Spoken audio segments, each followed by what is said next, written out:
Is raising the minimum wage a good tool to help low-income workers achieve upward mobility? That's the key question at the heart of the debate over California's new $20 an hour minimum wage law for fast food workers. And so it's precisely these most vulnerable workers in our economy who are probably the ones who need the most support and are most likely to lose from these sorts of policies. On this episode, we sit down with economist Beth Akers to vet the arguments on both sides of this issue and equip you with a principled approach that's both pro-upward mobility and pro-free enterprise. You're listening to Defending Ideas. Defending Ideas is a weekly podcast produced by Sutherland Institute. On this show, we are committed to renewing the principles of common sense conservatism, making you a better champion of sound ideas. Welcome back to another episode of Defending Ideas. I'm your host, Nic Dunn, and today we're talking about the minimum wage, specifically a new law in the state of California that increases the minimum wage to $20 an hour for fast food workers. But first, I want to remind you to subscribe to Defending Ideas on any of the major podcast platforms like Apple, Google, wherever you get your shows. Just search for Defending Ideas and click that subscribe button so you can get new episodes each time they drop every Tuesday morning. You can also subscribe to the Sutherland Institute YouTube channel and hit that bell icon in the corner so you get notified each time a new episode or a clip drops on YouTube. Joining us to help make sense of this economic shift and its impact on businesses and low-wage workers is Beth Akers. She's a senior fellow at the American Enterprise Institute and, of course, a regular contributor here at Defending Ideas with our Defending Enterprise segment. Beth, thanks so much for being with us once again. Hi, Nick. I'm glad to be with you today. So, Beth, let's dive into this question of the minimum wage. It's one of the issues in economic policy that is so often debated, pros and cons. There are people who say, well, raising the minimum wage is really good for low-wage workers. It helps give people trying to escape poverty a raise and a boost in their efforts. On the other side, there are people who cite concerns about job losses or impacts to businesses in a negative way. So I want to get into all that and give our listeners just a really good foundation to be able to understand the issue, understand the economics at play, and be able to argue more articulately, more intelligently about this issue. But to frame the whole discussion, I want to start off by asking you, with this raise in California, so the statewide minimum wage, $16 an hour, the law basically says that fast food industries specifically, their minimum wage is now $20 an hour. Because this is framed so often as a anti-poverty tool, I want to frame it this way. One of the issues that I care deeply about personally is poverty, is upward mobility. I want the United States to be a place where people who are trying to escape poverty, if they're working hard, that they have the chance to actually do that. So to kind of, I guess, ask you to steel man the other side or maybe refute some of the arguments, if I care deeply about poverty and upward mobility, why wouldn't I say, yes, let's have a significant raise in the minimum wage? Yeah, I think that's a great way of asking the question, Nick, because I think when people imagine raising the minimum wage, exactly what they're thinking about implicitly, whether they say it or not, is this idea that they want to help people who are most economically disadvantaged in our economy. And they imagine that those are the people who are currently earning the lowest wages that are bound by the minimum wage. So let's step back and think about, what are the economics of this situation? So, in the textbook case, we imagine this firm who's looking at hiring a worker. They look at what wage they have to pay by law, and they decide, well, is that worker producing enough in the hour that they work to justify that expense? And if they are, then yes, we hire them. And if they're not, then we don't. The problem with raising the minimum wage is that it sets a higher bar for hiring anybody and hiring new workers, but also meaning giving that worker that extra hour of opportunity to work. So basically, it's less often that it's worth it for employers to have somebody working and being paid. And so the net effect, at least theoretically from the models that we use to describe the firm, is that companies and employers will actually reduce the number of labor hours that they're interested in hiring. So Beth, let's give some of the context of this. You've mentioned if businesses are going to reduce the hours, that's one of the concerns, and I want to get into some of the examples in California, some of the news stories that are talking about this. But can you give us a little bit of context first? I mean, this is not the first time California has raised the minimum wage in a significant way. Other states have done it. There's been, again, this decades or at least years-long debate on the federal minimum wage has stayed relatively flat for a long period of time. And so there's an increasing push at the state or municipal level, and still people trying to push at the federal level. So in California specifically, can you give us some context of what was done in the past and how this fits into maybe that broad effort in California to raise the minimum wage? So California has really been a leader, not surprisingly, in wanting to raise the minimum wage. In some sense, that makes some sense because California is an extremely expensive place to live. And on the other hand, it's probably largely driven by the progressive politics of California. Right now, the minimum wage in California, or previous to this change, was $16 an hour. And that stays the minimum wage for workers outside of these large multi-establishment fast food chains. And so California is already at relatively the high end of what state minimum wages are across the country. And we have seen different states moving at their own paces on this. And as you said, federal minimum wage remains low. I think it's still at $7.25 or something that's far below what we're talking about in California. In one hand, I actually like that. I mean, I think that this is an issue that should be handled at the state and regional level. Now, of course, each state and municipality needs to decide for themselves whether or not this is the policy that makes the most sense for their citizens. And I'm not quite sure that California lawmakers are thinking about this in the right way. But they're on the front end of this, and they will likely learn what will come of it. Just as, another example of a state that's made moves here is Washington State. We've seen them move in a significant manner to raise their minimum wage, and research is showing that, in fact, with what the economic models predicts is what we've seen from them, which is that there have been sizable reductions in the amount of employment hours in that state, and we're very likely to see the same come from California. I want to get to the unintended consequences, essentially what would be the harms of raising the minimum wage in just a second. But first, you said something that I want to pinpoint, and you articulated that when states are leading out, that's one thing. California trying something that its leaders think will work for California, or Washington State doing the same. My read of that is that it's a very different thing to argue over the merits of a given state raising its minimum wage compared to the federal government raising the minimum wage. So, and this is in many ways an argument in favor of federalism. That would you think it's right to say that a debate over whether we should raise the national minimum wage across the board is a very, very different discussion than whether individual states are doing the right thing by raising their minimum wages? I'd say so. I mean, first off, I like the notion of the states being these laboratories of democracy. So to the extent that the impact of the high minimum wage is an open question, we can learn from what the states are doing and then think about optimal policy elsewhere.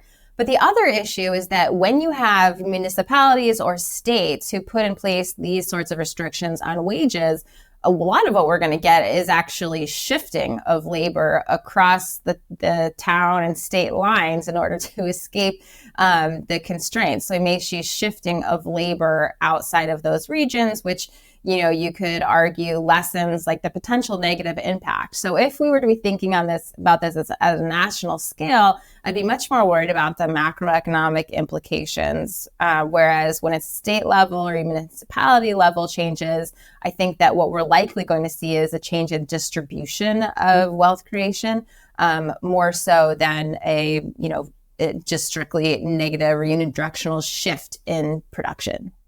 So, Beth, let's go back to, again, this question of unintended consequences, because it seems like most of the time the minimum wage debate is framed by its proponents as, well, people in poverty are working hard. No one who's working full-time in this country should have to live in poverty. Therefore, they deserve a raise. Therefore, we should raise the minimum wage, and then everybody will be paid more, and it's kind of happily ever after. There's a little bit of this, rosy outlook. But as an economist with your expertise, what do we actually need to keep in mind about trade-offs or unintended consequences? Help us understand that boosting pay by law does have other effects, and they might not all be good.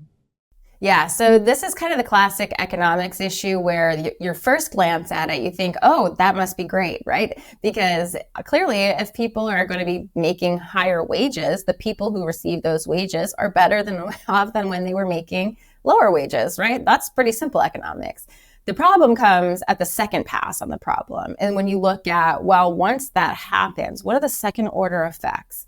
The second order effects are somewhat ambiguous because there are a number of ways that employers can respond to this. But the most likely ways that they're going to respond are they're either going to cut hours for specific workers. So you're making more per hour, but you're working less hours. And so maybe that reduces your overall take-home pay. And actually, it's not an increase in the amount of money that goes into your paycheck every week. Alternatively, there may be some people whose jobs are cut altogether. So it's just, the people who maintain full-time employment, but others get cut entirely. And so it's precisely these most vulnerable workers in our economy who are probably the ones who need the most support and are most likely to lose from these sorts of policies. So again, it's on first order, yes, there will be winners from this, and it's the people who maintain employment and end up making more because of this change. But there will also be losers. And so this is where it comes down to what are the specific aims of this law? Who are the specific populations that we're trying to serve? And if what we care about are the people who are most economically vulnerable, I would argue that these sorts of policies are actually pushing in the wrong direction.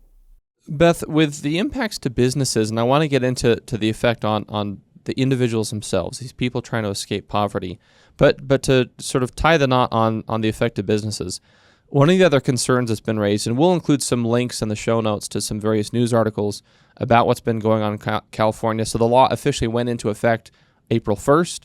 And so there are stories of numerous businesses in anticipation of that going into effect, doing exactly what you're saying that we're cutting jobs, we're cutting hours, we're moving to automation. Pizza places and other fast food establishments saying that we're basically looking for other ways we can save costs on labor and try and be more efficient or essentially do more with less.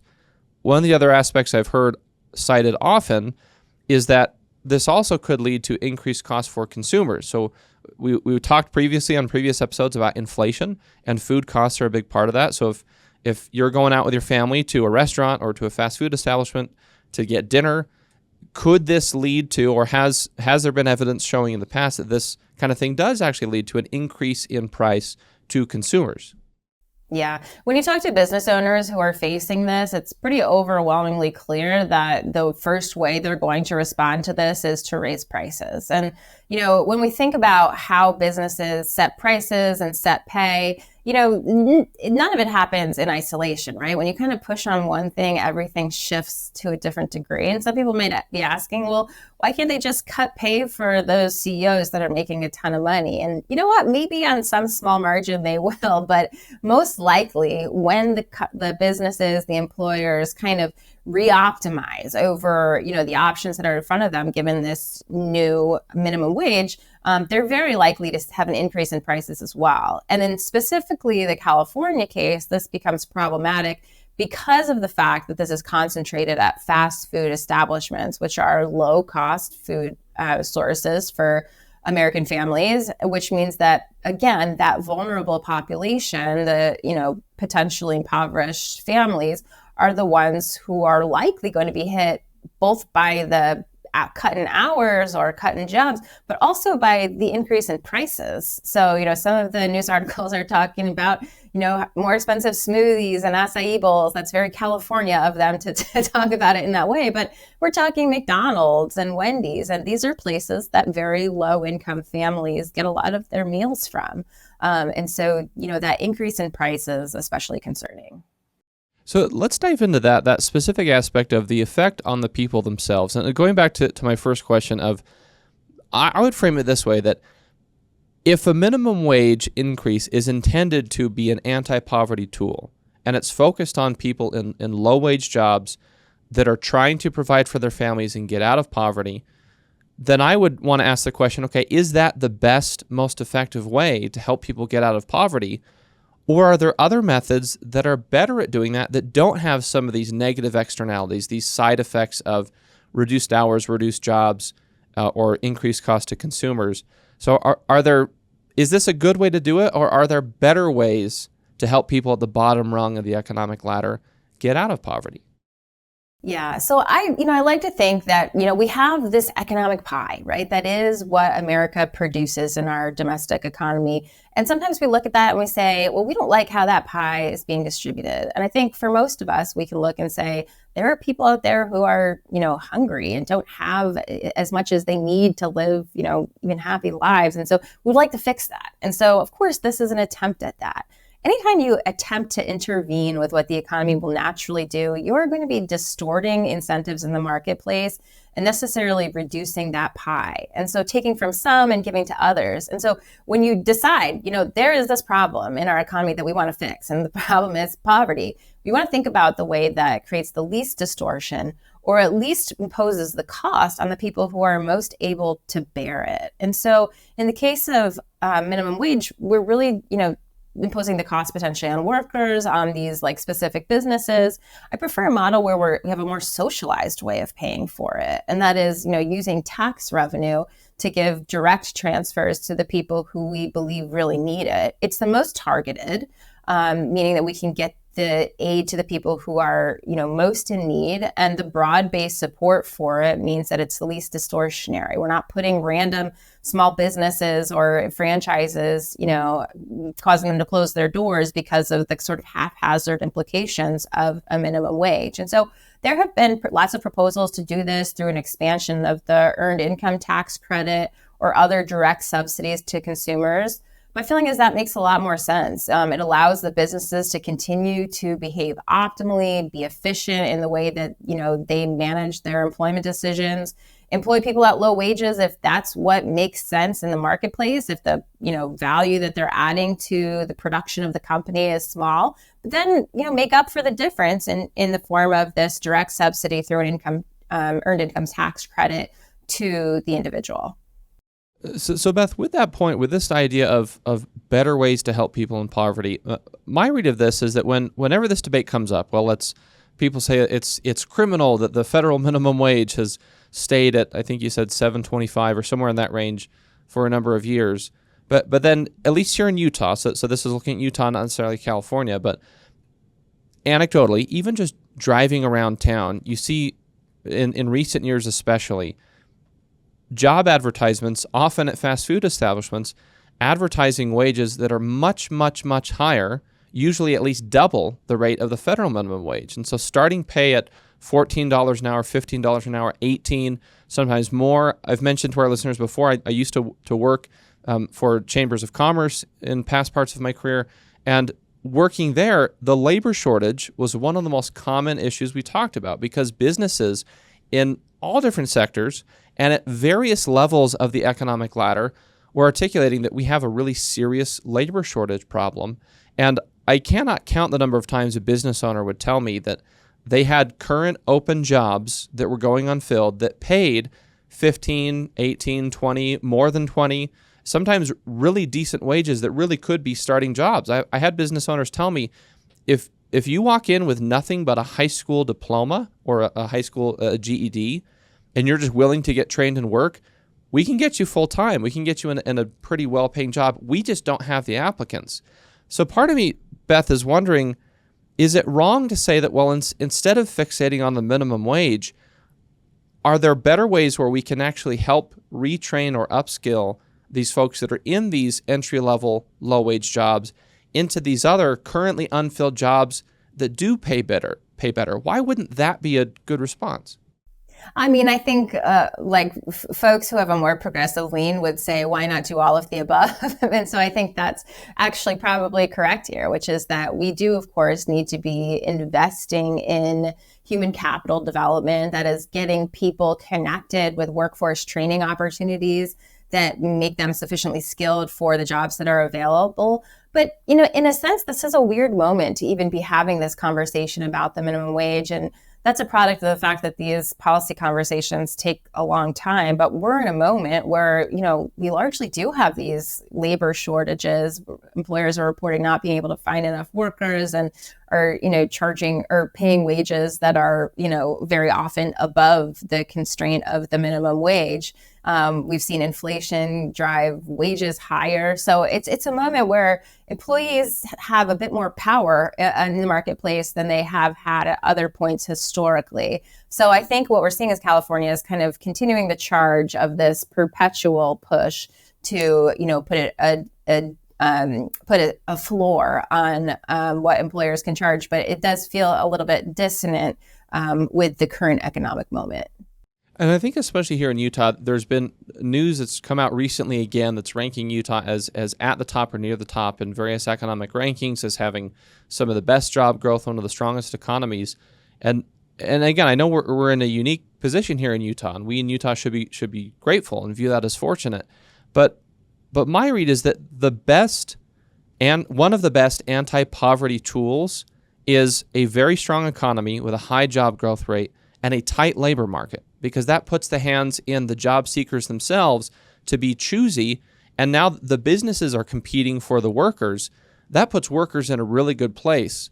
Is that not something that we can kind of pick up from Utah and replicate in California or elsewhere? I think so, Nick. And this is something that you and I have talked about before, which is prioritizing economic growth over the redistribution of the, economic product that we have. So this idea that, if you are really off-put by the way that the economy naturally has distributed wealth across your community, and you start intervening to a great degree, that redistribution of benefits through taxes, through expensive programs, it actually puts a drain on the product of a local economy. And so, my feeling is that maximizing or prioritizing economic growth so that the pie is as big as possible, and then minimizing distortions to the extent that you basically put in place programs that redistribute wealth to the people who need it the most in line with your priorities, but never losing sight of the fact that, the wealthiest nation, the wealthiest states come from having the greatest product. So I think, yes, of course, especially people who are the more conservative end of the ideological spectrum might want to encourage California to think a bit more about growth policies rather than redistribution.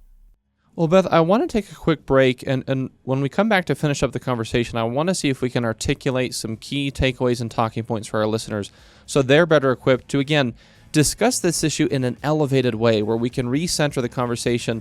I think especially for folks on the center right, that if we can approach this issue from the standpoint of we care about people in poverty, we care about people who are in low-wage, entry-level jobs, we want them to be able to provide for their families, but that means true upward mobility, working up the economic ladder.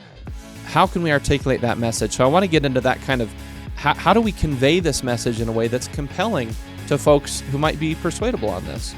And so let's dive into that. We're going to take a really fast break. We'll be right back with more with Beth Akers from American Enterprise Institute about the idea of raising the minimum wage, as has been done recently in the state of California. This is Defending Ideas. We'll be right back.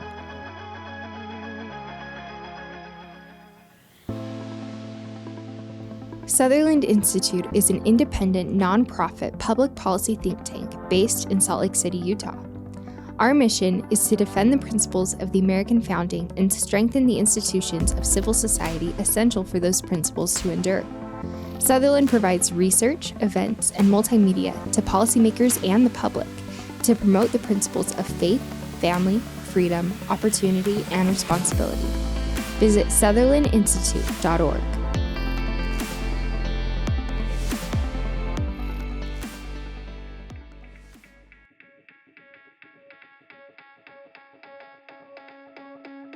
Welcome back to Defending Ideas. I'm your host, Nic Dunn, and we've been talking with Beth Akers from the American Enterprise Institute about minimum wage, the debate over whether to raise it, and what impacts it might have, both positive and negative, on the workers and the businesses and our economy at large.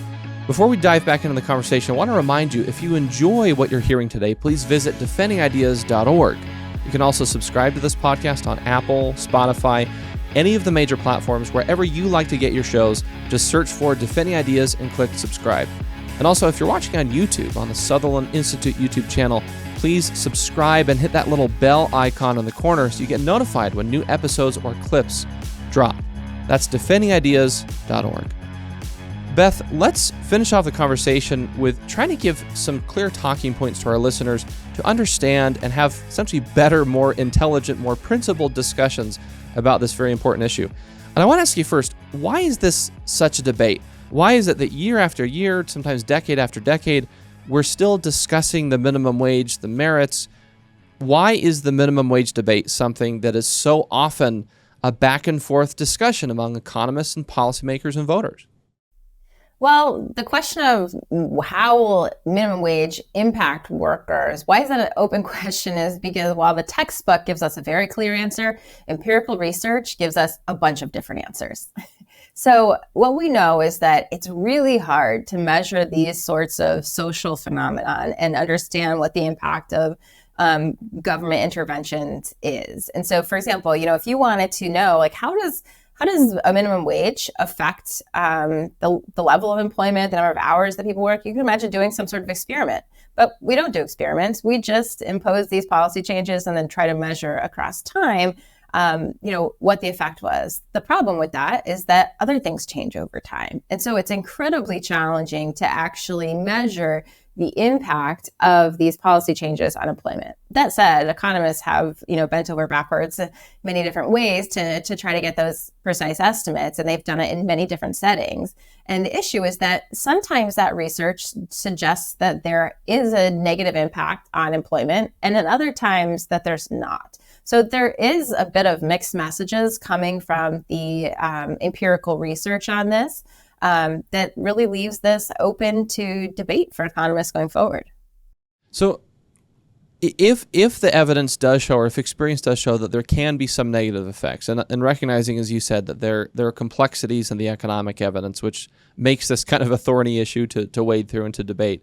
But if there are some job losses, is it right to say that, well, we need to be thinking about the trade-offs, that if everyone got a big raise from a significant minimum wage hike, but we lost 1 or 2 or 3 jobs, in terms of economic policy, that would seem like a worthwhile trade-off. But if instead it's 10,000 jobs or something like that, then it isn't.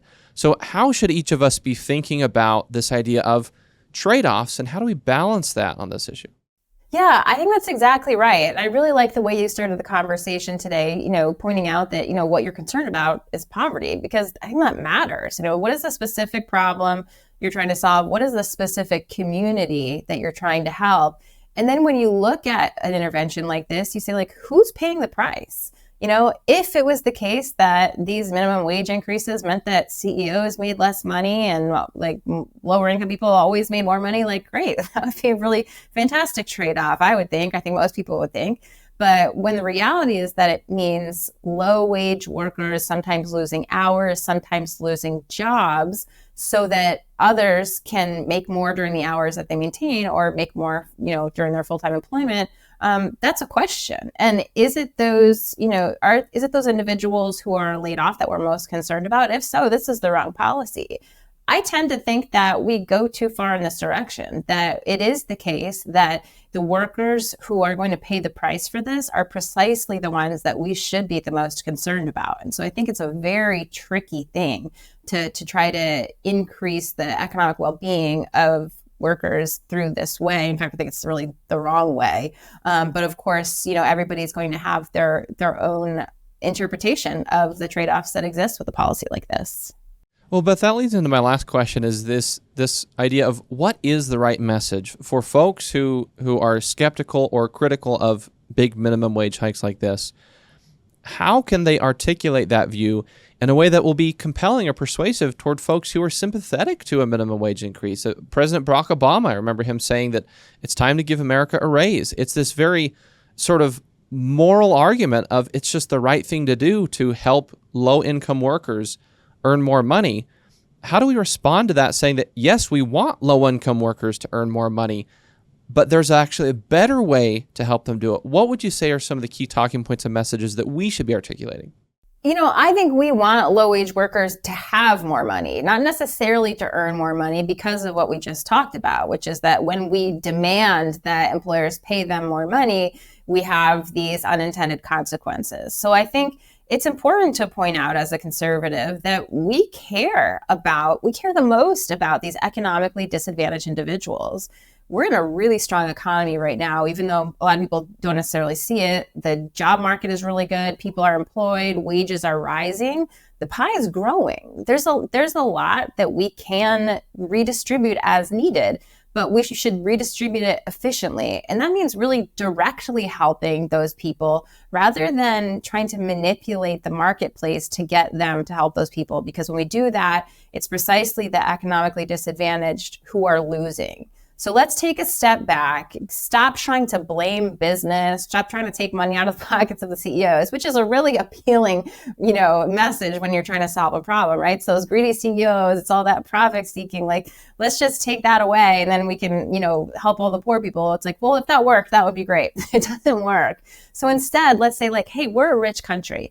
And we don't want people to be living on less than this level of income or getting less than this amount into their bank account every month. Let's just make that happen through policy if that's what we believe. And so I think that's a strong message because I think that, is compelling to people who also care about the working poor. And I really think that we're on the same page when it comes to the progressives who are pushing for these sorts of reforms, but we just have different understandings about the mechanisms behind it.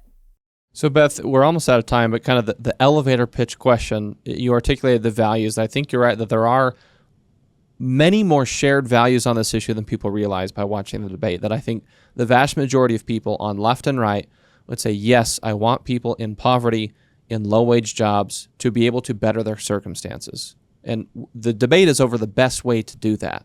So you're in an elevator with the average voter, and they say, Beth, I've heard this debate. What should my message be? What's the clear, concise vision that I can articulate? What's the conservative vision that's pro-enterprise but also pro-worker that can address this issue in a way that aligns with good economic and free enterprise principles? I would say let's make sure that the working poor have enough. And we do that by giving to them directly. Also ensuring that people have incentives to work. We don't want to just give money away because we know that people are happier, more productive, more upwardly mobile when they're working. So create programs like the Earned Income Tax Credit that ensure that the working poor are, not in poverty, have enough to care and raise their kids in a healthy manner and have happy and productive lives themselves. So that's the mission. And I think the best way to get there is through those direct subsidies through the tax code rather than through this manipulation in the murky ways of manipulating private enterprise to try to better this population. Well, Beth, we appreciate you spending some time with us and walking through this issue. I'm sure will be a debate again as other states or even leaders at the federal level look to this same question.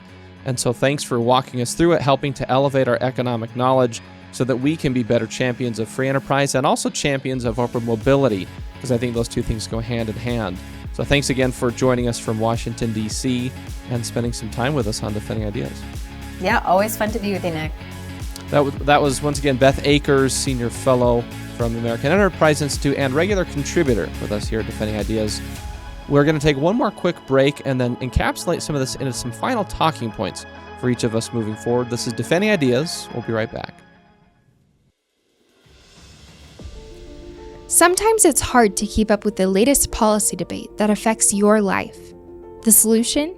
Subscribe to Sutherland Institute's weekly newsletter, where you'll find in-depth insights from seasoned policy experts, compelling multimedia, and advance notice of special events. Visit sutherlandinstitute.org. Welcome back to Defending Ideas. Before we close out this episode, there's a few notes that I captured from our conversation with Beth Akers about minimum wage increases that I think can help each of us in our conversations about these issues if we find ourselves in the middle of a debate or discussion about the question of whether or not to raise the minimum wage, and if so, how to do it. If you are someone who opposes significant minimum wage hikes, there are 3 principles that I think we can share. Number 1, lead with shared values. Articulate that we care deeply about people in poverty, people in low wage, low scale jobs, and we want them to be able to provide for themselves, provide for their families, and create true upward mobility for themselves and their families. That shared value is a really, really important starting place. That should be the first message out of our mouths. We care about these workers. We care about their families. We want them to have success, earned success, and true upward mobility. Number 2, articulate some concern that a significant minimum wage hike, like the one that's been implemented in California, may not be the best way to actually help these low-income workers and their families achieve upward mobility. Talk through some of the trade-offs and some of the unintended consequences that we discussed with Beth. Aspects of employers cutting hours, cutting jobs, moving towards automation, some things that are actually happening on the ground in California right now that you can articulate as, these concern me because they are actually harming the very people we're trying to help with something like a minimum wage increase. And then number 3, articulate a better alternative to something like the minimum wage increase. List out things like the earned income tax credit. There could be other ways we can use the tax code or tax credits to incentivize work and help to address the cost of living for low-income families. There are other things we can do, such as upskilling, job retraining, that we can connect these workers with already existing unfilled jobs in our economy that do pay higher than a lot of these entry-level fast food jobs. There's a lot of opportunity out there, and if we can make some targeted workforce investments, that can make a real difference for some of these folks. That's another point that I think will help strengthen your argument, being concerned about minimum wage, if you can articulate some alternatives that are actually better tailored to helping people in poverty get out of poverty and move toward true upward mobility. On the other side, if you're someone who actually is sympathetic to, maybe even supports significant minimum wage hikes like this, it's very important to make sure that you can acknowledge the trade-offs that might come with a policy measure like this. If you can articulate that you recognize there could be some job losses, but if you simply believe that the benefits from increased pay for those workers who are still employed in aggregate in the economy will outweigh any of the negatives from job losses, that's a really important point to articulate if you're trying to win over folks on the center right, to say that, well, actually, this is a worthwhile economic trade-off for these reasons. I think those points will help all of us have much better, enlightened, more intelligent, and principled discussions about issues like this. It's very important, though, to remember to start from a place of shared values. In this country, if you work hard, you should be able to create a better life for yourself and your family. I think we all agree with that, right and left. The debate comes down to what are the best mechanisms to actually do that. And if we keep ourselves grounded on that shared value, no matter how we differ on the actual interventions, the tools to do that, we're going to be able to approach it as a unified country where we care about upward mobility, we care about poverty, we're just figuring out the best way to do it. And in that spirit, it's okay to have disagreement. It's good to have disagreement, but we'll be able to have better discussions and more respect for each other, even if we disagree on things like significant increases to the minimum wage like they've done in California. Well, that will do it for this episode. We hope you have enjoyed this discussion on Defending Ideas with Beth Akers from American Enterprise Institute about minimum wage and the economic factors at play. And I hope that you feel better equipped to defend some of the ideas we talked about today. If you like this episode, don't forget to subscribe to Defending Ideas on Apple Podcasts, Spotify, all the major platforms. Wherever you like to get your shows, just make sure you search for Defending Ideas, click that subscribe button. You will automatically get each new episode every Tuesday morning when they drop. Also, you can subscribe to the Sutherland Institute YouTube channel and make sure you click the little bell icon in the corner, because that'll notify you each time a new episode or a new clip drops on the YouTube channel, so you can keep up to date with these debates and also share this content on your social media platforms with your friends and family and neighbors as you're engaging on these very important issues. And lastly, if you want to support the broad work of Sutherland Institute, please visit sutherlandinstitute.org/donate. Well, thank you yet again for spending some time with us on Defending Ideas. From the Sutherland Institute in Salt Lake City, I'm Nic Dunn. We'll see you next time.